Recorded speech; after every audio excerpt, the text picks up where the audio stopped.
सदिया के दिनवा धराई गईले, देहा पियराई गईले हो। सदिया के दिनवा धराई गईले, देहा पियराई गईले हो। सखी सभ करेली सलाहवा के कर दिन आगे बढ़े हो। सखी सभ करेली सलाहवा के कर दिन आगे बढ़े हो। बाबा के बिहरे कर जवा जैसे रे फाटे का कर हो।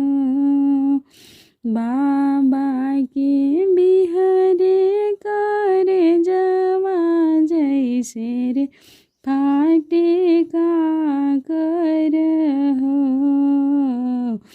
अम्मा के नैनवा ढरे लोरावा जैसे रे सावन ओरिया चुए हो।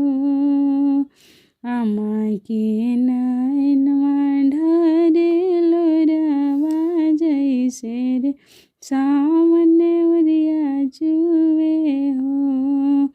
भाभी के जियारा आनंद भइले, ननद चली गईली न हो। भाभी के जियारा आनंद भइले, ननद चली गईली न हो। गवना के दिनवा धराई गईले, देहा पियराई गईले हो। सखी सभ करेली सलाहवा के कर दिन आगे बढ़े हो। सखी सभ करेली सलाहवा के कर दिन आगे बढ़े हो।